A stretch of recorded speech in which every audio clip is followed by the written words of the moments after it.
There's a sermon outline if you want to follow. Again, this is a whole series on prayer. Let me just preview this for you a little bit. Next week is Aaron is going to preach.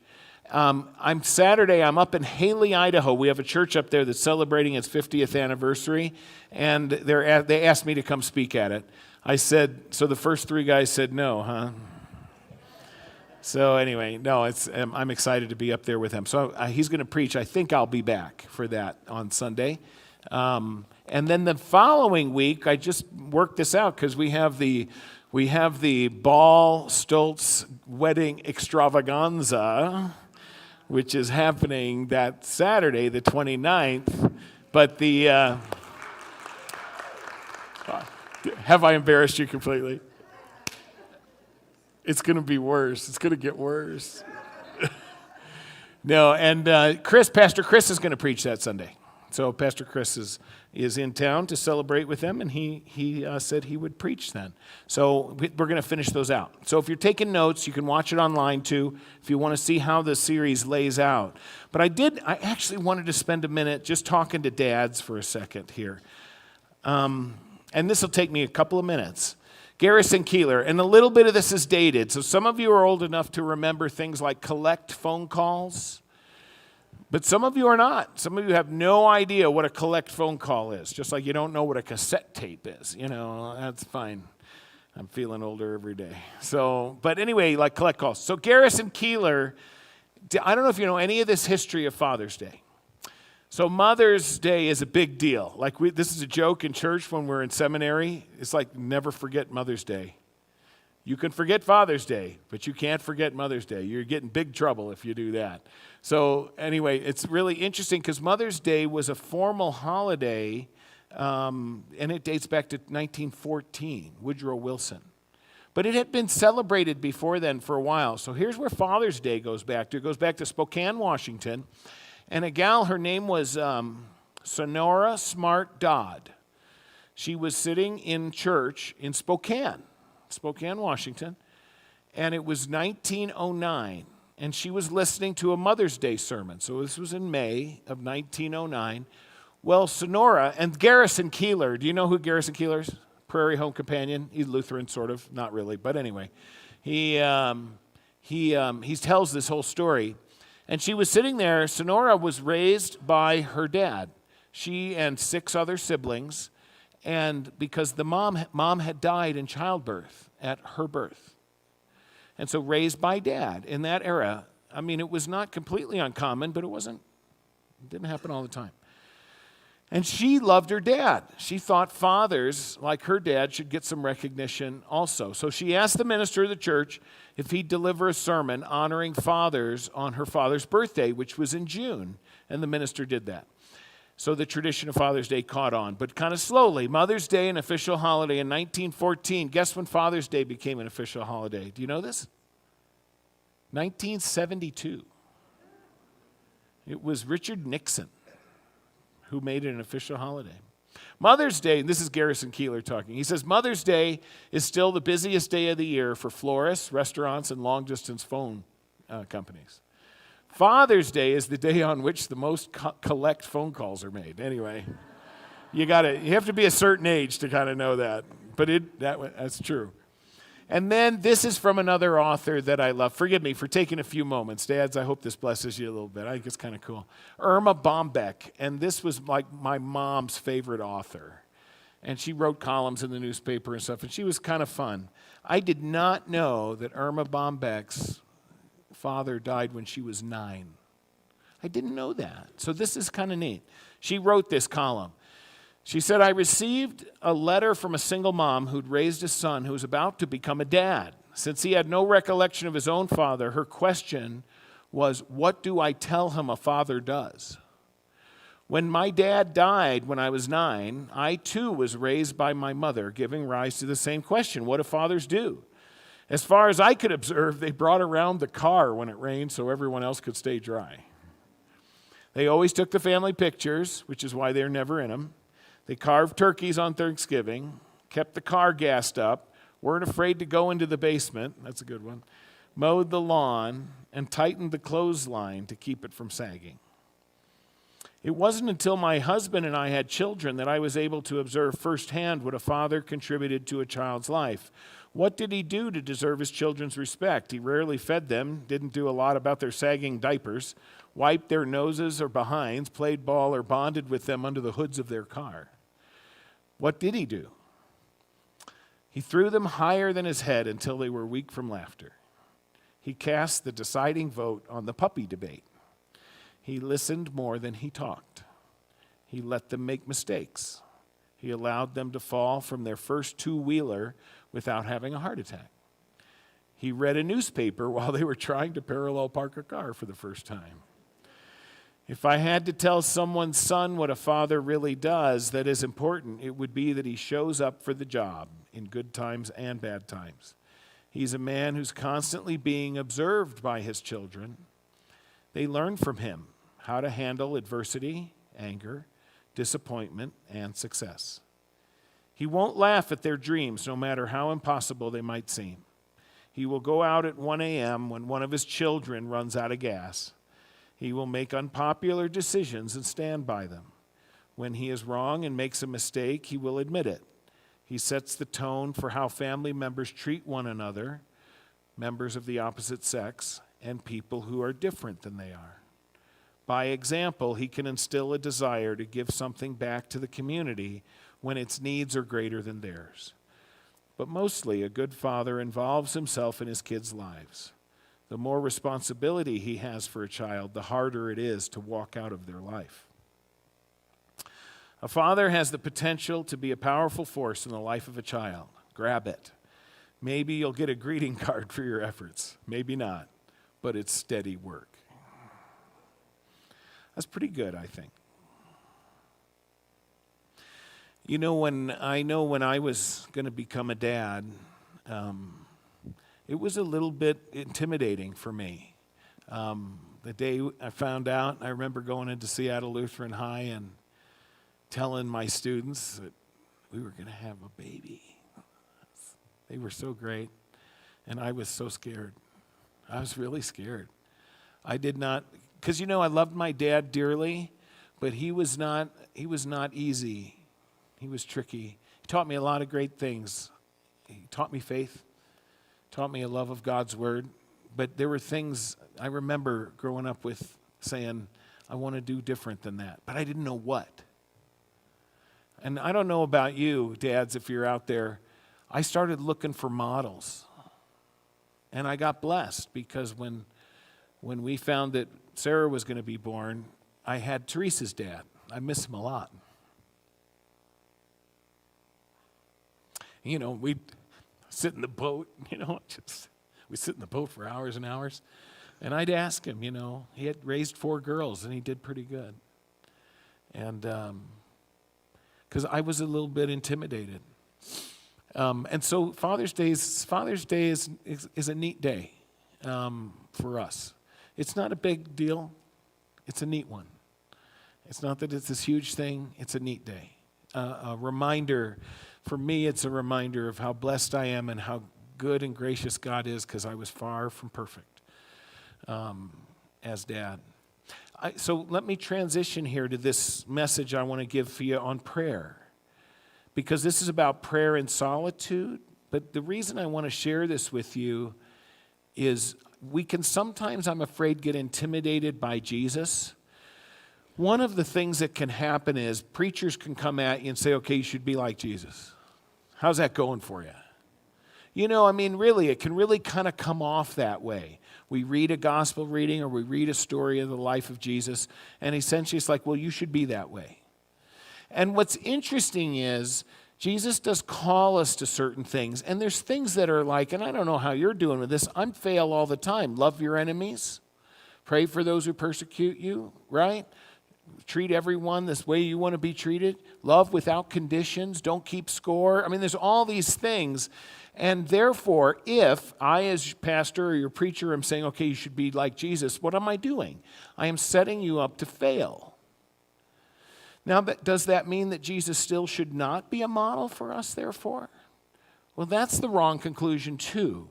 What I think is interesting about this one, like we had the example of Jesus giving thanks and praise, and prayer. And then this one, Jesus going into solitude. When I looked at it, I was saying to myself, because on the one hand, my life, the busyness, and Aaron and I both kind of share this. Prayer is not easy for us. Our minds keep working. It's hard. We're easily distracted when we try to get into times of silence or solitude. And so you can say, well, solitude is just a waste of time. Well, if that's true, you better take it up with Jesus.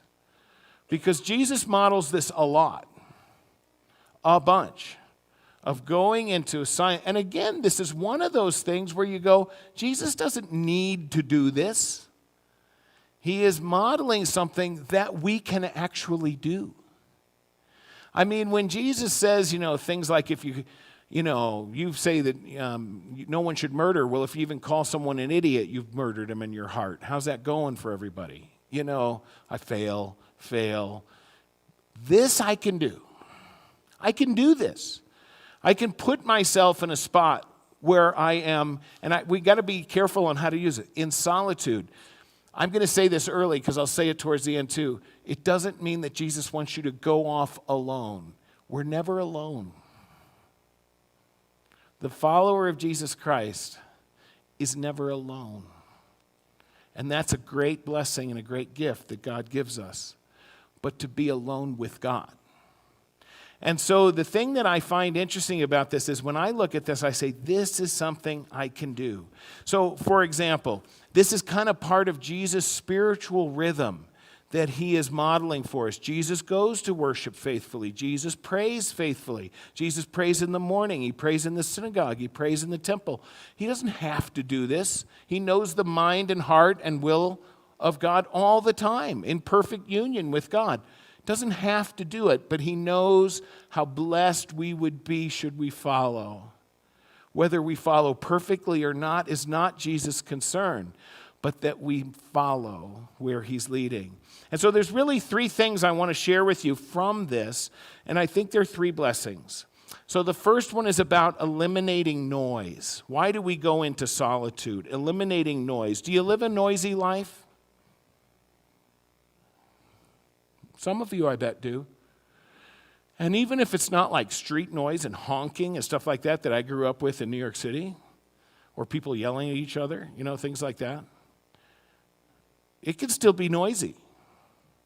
Alone with your thoughts can be noisy. So this is an interesting one. So I'm binge watching Star Trek, which somebody said to me, you should start binge watching The Chosen. Yes. Stop binge watching Star Trek. You have to understand, there are times I have to do things where my brain goes completely click off. Don't think about it. But the new season of The Chosen out. We're going to start watching here too, eventually. So I was watching this old Star Trek one with James T. Kirk and Spock, right?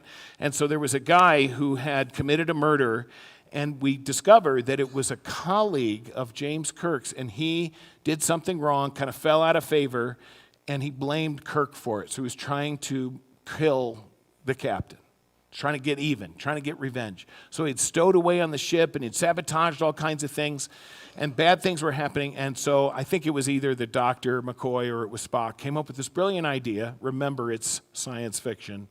And he said, hey, we can identify all the heartbeats of everybody on the ship. It's like 500 people on the ship. And so he turns it on. Here's what it sounds like. And it was crazy. It's like, it's this huge noise, cacophony of sound, just random, 500 people. And he says, but now we'll eliminate these, and we'll eliminate these, and we'll eliminate these. And they kept eliminating various heartbeats of the crew members until there was just one heart beating, and he was not listed in the crew. So they knew it was him. And they could find the guy, catch him, bring it to justice. But they could eliminate it to one. That's really, I share that illustration with you. I remember thinking about it when I saw this. I said, oh, that's cool. Because in the Star Trek episode, that's really our heart's desire. When we can go into solitude and eliminate every heartbeat except Jesus's. Because I want my heartbeat to beat with his heart. His thoughts to be my thoughts. Boy, I'm imperfect at it. But that gives me the chance to eliminate the noise, to push the noise aside. And so I was talking with Aaron about this because I said, Aaron, we both have this challenge that when we try to go into quiet times and times of solitude, we say our brains can't turn off. Sometimes that comes off wrong, as if we're like too smart to pray. We have to be careful. That's not what we're saying. What we are saying is there's a lot cooking up there. And just this week I said, how do we fix that? I was just thinking it when I worked on this sermon on Monday. I said, how do we fix that? Because I don't want it to be an excuse. Oh, God, I can't pray because my mind just keeps working, therefore I won't do it. And we do that sometimes with Jesus, don't we? Because I can't do all of the things Jesus wants me to do, therefore I don't do any of them. And so in this case for me, in solitude, what I had to say was, okay, Lord, I'm going to acknowledge that when I sit down in quiet times, there's a lot cooking. There's a lot of thoughts coming in. So this week, did a funeral, had a wedding,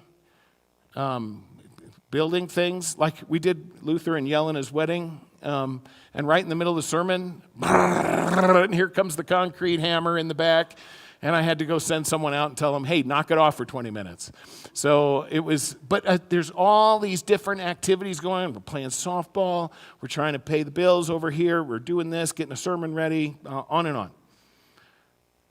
So I thought to myself, when I sit down in quiet time, so all these thoughts come in. Luther and Yelena, I don't have everything I need to do their wedding. So instead of that thought just swirling in my head, for me to say, okay, Lord, how can I help them? What would you like me to say to them? How can I care for them? Or this funeral that came up. So instead of it being a busy thing, oh my gosh, one more thing, it was like, Lord, there's going to be a bunch of people at that graveside who do not know you or love you. I know it. They're not very excited that I'm going to be standing there talking. What would you have me say? How can I show love to them? And how can I proclaim you? Do you get what I'm saying? So when those busy things come in, instead of using them as excuses not to pray, make them the reason to pray. Okay. What a blessing, in my opinion. And the other thing is this. In those quiet times, it's not just meant to eliminate noise, it's also meant to discern. It helps us discern. Like one of my favorite lines in Scripture, in the burning bush, when God's talking to Moses, he starts off by saying, I have heard the cries of my people, and I am sending you to them to tell them to get freedom. And I think another thing in solitude is that it allows us the opportunity to say, Lord, help me to hear the cries of those in need, who you are calling me to care for, to pray for, to encourage, to step into. So it's not just about eliminating things, it's about discerning. Second point.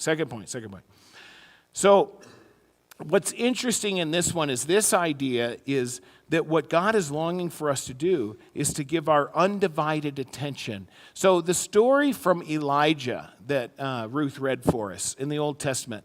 So Elijah, let me summarize it for you. Elijah has just gone through a thing. He's had a great big competition with the prophets of Baal. The king and queen of Israel hate him. The queen especially, Jezebel, hates his guts. He's just defeated them, and like hundreds and hundreds of the false prophets of Baal have died. God has won this amazing victory with his one little dude sitting there. And now he's on the run because Queen Jezebel said, you kill that guy. I want his head. You kill him now. And so he is being chased. God supernaturally gives him strength. He heads down towards the Sinai Peninsula. From Mount Carmel, northern Israel, all the way down to the Sinai Peninsula, Mount Horeb, Mount Sinai, that area, the mountain of God. And he is in depression, massive depression. And God comes to him. He sends an angel to strengthen him, to feed him. And he says, come on, this is too much for you. This is too hard. I'm going to give you rest. So he brings him into a cave. He sleeps. And then God comes to him and says, hey, step outside the cave because I'm going to reveal myself to you. He's all by himself. Well, he's not, though, is he? He thinks he is. He feels very isolated, very alone. He comes out, and what does he get? Big wind, big earthquake, big fire. He says God wasn't in those things. What was God in? In the whisper. In the whisper. So I'm going up to do this 50th anniversary celebration in Haley. I hope none of them are watching this because I'm going to give away what I'm going to talk about on Saturday. because in that town, it's interesting. It's a little church. It's been there about 50 years. Pastor Barrett really helped get it off the ground. After about 20 years of it existing, he really helped keep it going. But they've struggled. They worship about 25 or 30 people in Haley. And there are 3 pretty big Christian ministries in town. There's a pretty dynamic Catholic community. There's a big Presbyterian church, very active in the community. And there's a non-denominational church. And then here's this little Lutheran church. What do they have to celebrate? It's kind of just that we survived this long. And so I'm going to use that passage, and I'm going to say, those 3 churches, one of them might be the big wind, the other one be the big earthquake, and the other one be the big fire. How about you be the gentle whisper? The relentless, consistent, faithful, gentle whisper of God. Because you know how this is with whispering, isn't it? So my ears are so bad right now, I've got to go get them checked. And don't get me wrong. All of a sudden, you'll send me all kinds of emails. But the thing is, I can't, like going to an auction, or we had this Matt Crumweedy event. It was really cool. It's so hard for me. I sit in a room, and there's all this noise going on, and I'm so embarrassed because I say to people, could you say that again? What?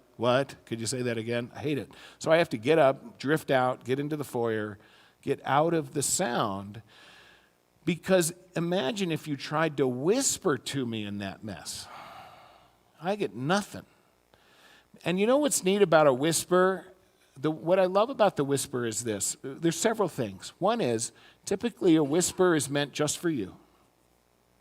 Right? It's not meant for everybody to hear. It's meant just for you. And the other one is that a whisper requires you to lean in close. You got to lean into it and get close to the one who's delivering the message. And I think this is what God is trying to teach Elijah and trying to teach us. It's in those quiet moments, those solitude moments, where God can get our undivided attention, because that's pretty rare, wouldn't you agree? It's hard for God to get our undivided attention. And I always feel kind of bad. Sometimes when God's got my undivided attention, he had to do something pretty drastic to get it. And I think God is probably sitting there saying, I wish I hadn't had to have done that. I would have loved it if you leaned in a little bit sooner. And so it's not God being mean, it's God saying, I wish you the best. So it gives us that opportunity to hear the thunder and the whisper, because God can be in any of those things when we give him our undivided attention. The third thing is this. So this is a story I've told before, so forgive me for saying it again. So there was a lumberjack tournament, and so they'd pair up and they would chop wood. And they chopped wood, and the thing was, you had 30 minutes or an hour or whatever it was. How many cords of wood, how much wood could you chop? So they had all the rounds there, and you had to chop and so forth. And the one guy's huge, big, burly guy, and the other guy was not. He was just a regular, average-looking guy. And so off they go. And the big, burly guy, and he's chopping, and he's fast. He is good. He is chopping wood. And every once in a while, he glances over his shoulder to see what the other guy is doing, and he looks over there, and the guy's sitting down. And so he says, cool, I'm ahead. So he just doubles his efforts, and he keeps going. And so he looks over 3 or 4 times. And boom, time's up. And he looks around to see at the piles of wood, and the dude has chopped twice as much as he has chopped. And he cannot believe it. He thinks somebody's cheated. And so he goes over to the guy, and he says, that is amazing. He says, how did you do that? He said, I'm chopping the whole time, and every time I look over there, you're sitting down. He says, no, I wasn't sitting down. I was sharpening my axe. These times of solitude is sharpening your axe, because you don't sharpen an axe very well in the midst of a crowd. But both the crowd and the quiet are critical in the mind of Jesus. Didn't that jump out to you, I hope, from Mark 6? It's a crowd of people after him. And Jesus cares for his disciples, and he says, man, they're coming after us so hard, we got to pull away and get some rest. We need some solitude. We need some quiet time. And so you know what they did? They jumped in the boat. And this is what's funny. They followed him. The crowd followed him. Because do you know Jewish people, do you know this? Jewish people, back in Jesus' day, they hated water. They were scared of the sea. So they fished because they could make money at it. But they didn't like it. And so when they would never start at one point and go 8 miles across the Sea of Galilee. They would never do that. They would go bip, bip, bip, bip, bip, bip around the sign. So these crowds followed him. So they get into this very remote place, and they catch him. And then you get that beautiful line. Jesus, you could just imagine, he takes kind of a deep breath. And they had some time while they were in the boat. They had that quiet time. And he said, but you know what? Pull the boat up on the shore, because these are like people, they're like sheep without a shepherd. And he had compassion on them. And he taught them many things, it says. Well, then the day started to get late. They're in this very remote location. And the disciples are getting nervous because they're afraid they're going to have a riot on their hands. They're going, hey, these people are getting hungry. Send them home. And Jesus goes, you give them something to eat. And it is so fascinating, because if they'd been paying attention, they would have been able to manage that, but they don't know what to do. So Jesus says, okay, give me what you got. What do you got? And they got one little brown bag lunch, 5 little barley loaves, and 2 fish. And Jesus, of course, does this stunning miracle in which he gives thanks for what the Father is going to do and provide. And then he feeds them so, and it says they all ate and were satisfied, and there were 12 baskets of leftovers. They started with a little brown bag and ended up with 12 baskets of leftovers. That's the kind of God we have. And at the conclusion of that, then Jesus says, now we really need to rest. So it is interesting, because, even whenever we bring on staff, like whenever our DCEs, our principals, associate pastors, when we talk about work here, and please don't get it wrong, we work plenty of hours, but it's not like we're slave laborers or anything. I mean, I love what I get to do, but I know it doesn't stop at 5 p.m. It doesn't stop. Like, there's this ad for insurance. They're out camping, Flo and all these guys. And the guy gets a phone call. He says, outdoor time is me time. I'm going to stick it to the boss, this kind of thing. And I tell my team, it doesn't work like that. Do you think people need stop at 5 p.m.? Do you think people need stop because you have a day off? No, don't get me wrong. You got to take care of yourself. And I care for my team just fine. But Jesus does the same thing. So he's caring for his folks, but he also sees the need of the people. And so here's why this matters. Solitude prepares us for being in community. Solitude is where God can speak to us, where we discern his will, where he's shaping us. In those times of prayer, God is feeding us, nurturing us, so that we are prepared for community. But community informs solitude. It's when we're with people that we discover there are needs I never knew. There are people experiencing celebrations and joys, but also hurts and losses. And we do not know it until we are together. And we have a level of trust where we can actually be honest with one another. I mean, this is why as a church we always are encouraging, hang out, linger, meet someone you don't know. Who knows who God is calling us together? Because those two things go together. Our times of solitude prepare us for the community when we're together. But community informs our times of solitude. What do we ask for? What do we seek? And so this is the last thing I want to say to you, because I think this is kind of a cool thing. Because this idea of being alone, Jesus models this. But he is not alone. He's going into conversation with his Father. And so we talk about solitude or eliminating noise or doing these things. What Jesus is really doing is entering into a time where he's being fed, nurtured, cared for, strengthened, where he is discerning, informing, and being formed. Why? So that we don't ever have to be alone. That we are not alone. Because there was a time when Jesus was truly alone. And it was on the cross. And he knew it was coming. And so in those times, he's being fed, strengthened, nurtured, cared for. So that when we enter into prayer, or we feel isolated or lonely, can know that we are not alone. He became that we might never have to be. What a blessing to be alone with God, together with God. To God be the glory. Amen.